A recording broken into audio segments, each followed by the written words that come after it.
This letter serves to shed light on a situation that currently affects hundreds of thousands of carriers and consequently millions of Americans. It is imperative that a fair contract be agreed upon to address the financial needs that have impacted the carriers since the expiration of their previous contract. At a time when economic concerns are heightened with rising inflation and declining worker retention, it is critical that fair working conditions and just compensation are established. The city letter carrier has, for too long, been a silent voice amidst negotiation failures. The time has come for our voices to be heard. We demand a fair contract, and we demand it now.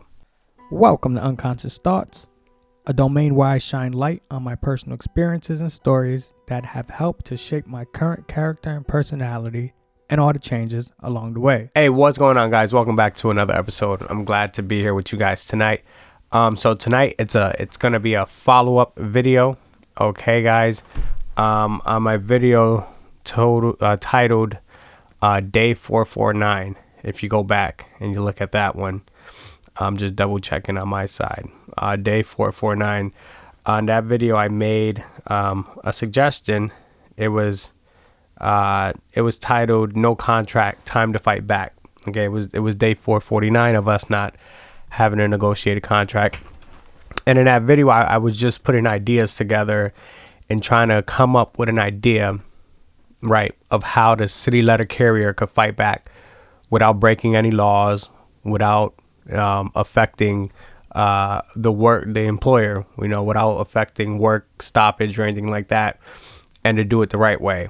Okay. And with the idea, I came with inspiration from what our union did in the 70s, right before the strike.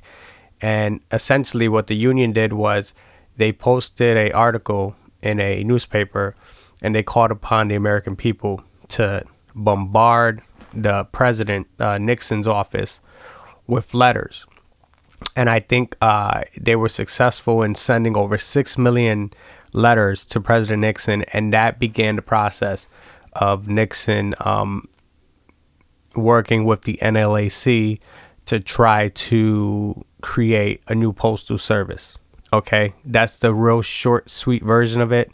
Unfortunately, it didn't work, but it led a foundation. Okay, it put in the mind of President Nixon that this is something that needed to be done, that the Postal Service needed to be its own entity at that time is what Nixon wanted. There was some pushback from the union, the way that Nixon wanted it to be done. But ultimately, the power of it being done was in the hands of a select few members out in Branch 36 in New York. And the decisions that they made have since laid the foundation of the Postal Service that we know it today. Okay. So what I did, and what I promise you guys what I would have done, is to try to craft a letter. Now, I reached out for help for everyone that listened to that video and everyone that, is a viewer of the content that I post. Unfortunately, no one reached out. Okay. I understand that we all are suffering together. Okay. But the hard part is, creating a movement or making change. One person can't necessarily do it. And I get it. I get it when something is created, when there's a movement already formed, it's easier to join, right? But the hard part is in the beginning, putting in the grunt work, trying to create something, right? And that's why in my last video, I ranted like, oh yeah, people want to complain. They want to criticize. They want to fact check you. They want to do everything except create their own content, right? Because it's easier to criticize. And it for example, there's so many people today being famous on TikTok and on YouTube by commenting criticism on other people's video. They'll literally watch the person's video and then they'll break it down second by second. And that's not fair. Okay. I'm sidetracking, but basically, I'm trying to create and it's hard doing it by myself. So I asked for help. I reached out to you guys because I know that there's some smart people out there. There's writers, there's people that know how to put things together, and I'm humble and smart enough to know where I fall short and where I'm weak. And anyway, I digress. No one reached out to help me, so I put together a letter from the best I can. Okay, and what I'm going to do in this video is read it. Okay, so backtrack 2 minutes. After the letter was created, the whole idea of video 449 was for us as postal service employees. Okay, now let me just put a disclaimer. The letter I wrote, I geared it towards city letter carriers. Okay, if it needs to be used for any other craft, it can be changed and addressed to your union, to your craft, to the amount of days where you've been without a contract. But for, my heart right now is fighting for the city letter carrier. All postal employees I love and I support. And I'll be the first person to stand up and use my platform to stand up for you guys. Okay.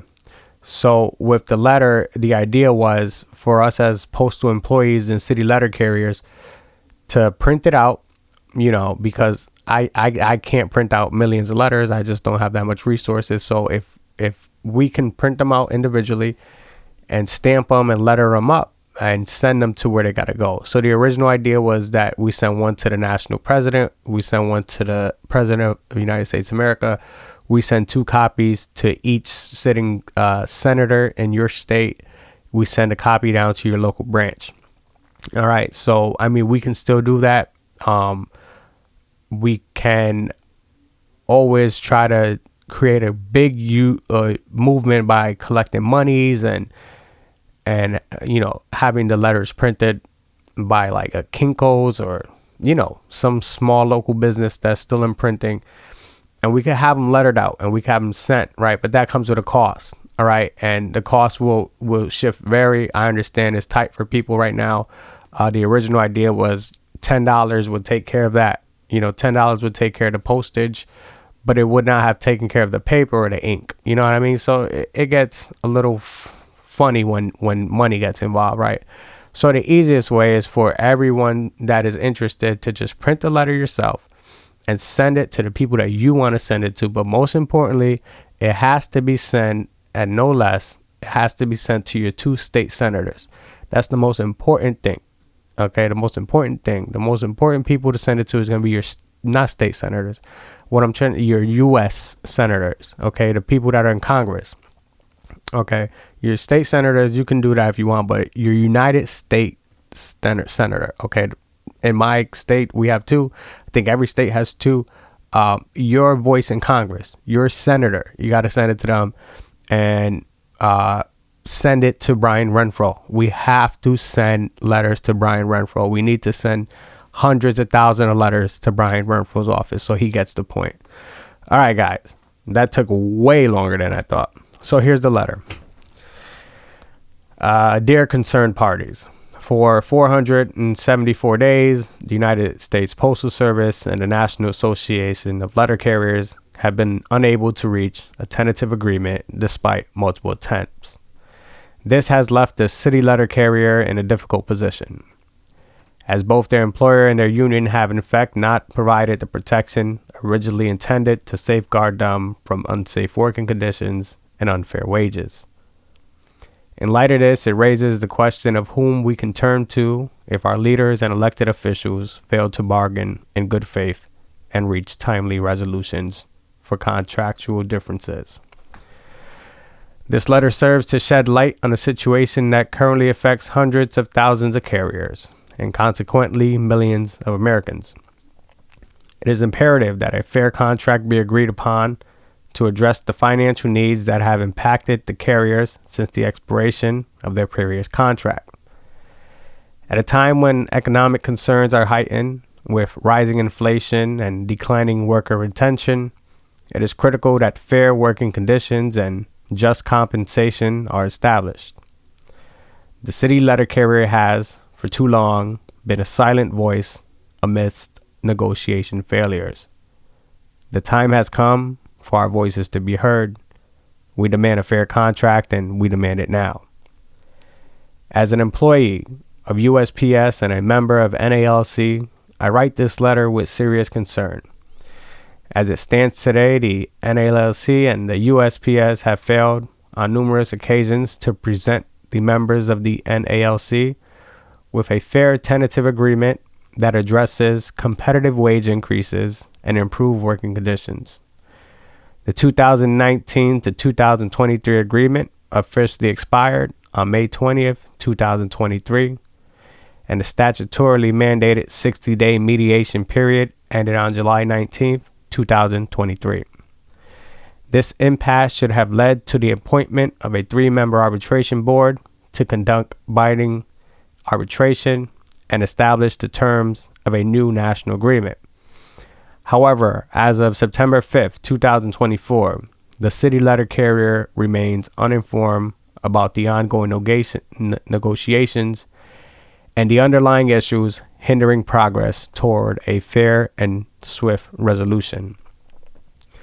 The relationship between NALC and USPS is deeply intertwined with respect to the city letter carrier.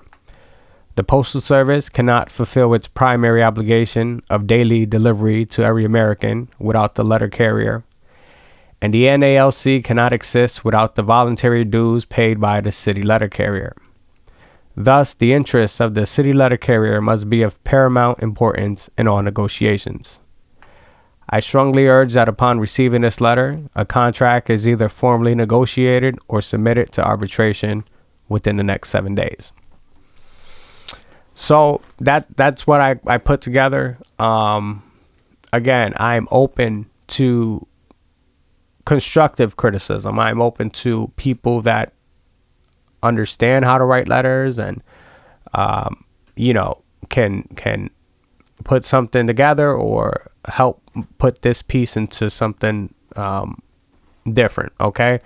I'm reaching out again. Okay. I'm only one person. My thoughts and my opinions are just that, they're mine. However, I am looking for support. I think that by sending a letter to Brian Renfro's office in the hundreds of thousands will, in effect, cause serious and expedient change.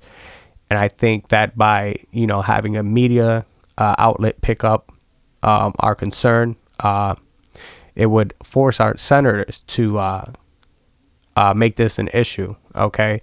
And ultimately, the American people will have our back. Okay. They don't know what's going on right now because I hate to say it, this will not be publicized. This won't be publicized because we don't have power to strike. All right. So we pose no threat to the Postal Service.